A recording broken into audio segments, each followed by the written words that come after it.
Mehsana cyber અપરાધ પોલીસની ટીમે એક મોટા આર્થિક અને સાયબર અપરાધના કૌભાંડનો પર્દાફાશ કરીને 8.37 કરોડથી વધુના હવાલા માટે ઉપયોગમાં લેવાતા મ્યુલ ખાતા ચલાવતા 2 આરોપીઓની ધરપકડ કરી છે.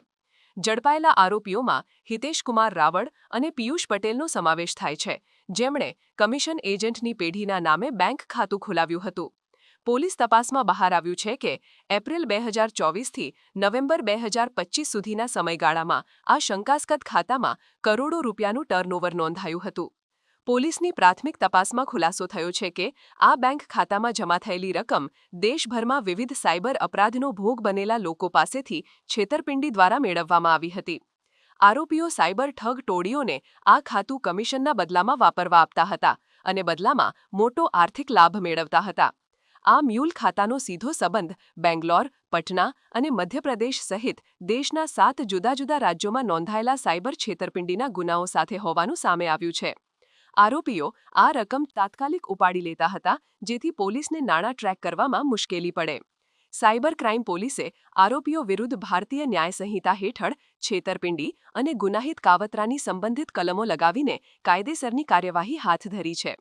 મહેસાણા પોલીસે જનતાને ચેતવણી આપી છે કે નાણાં કમાવવાની લાલચમાં આવીને પોતાના બેંક ખાતા અન્ય વ્યક્તિઓને વાપરવા આપવા તે ગંભીર ગુનો છે અને તેનાથી કડક સજા થઈ શકે છે.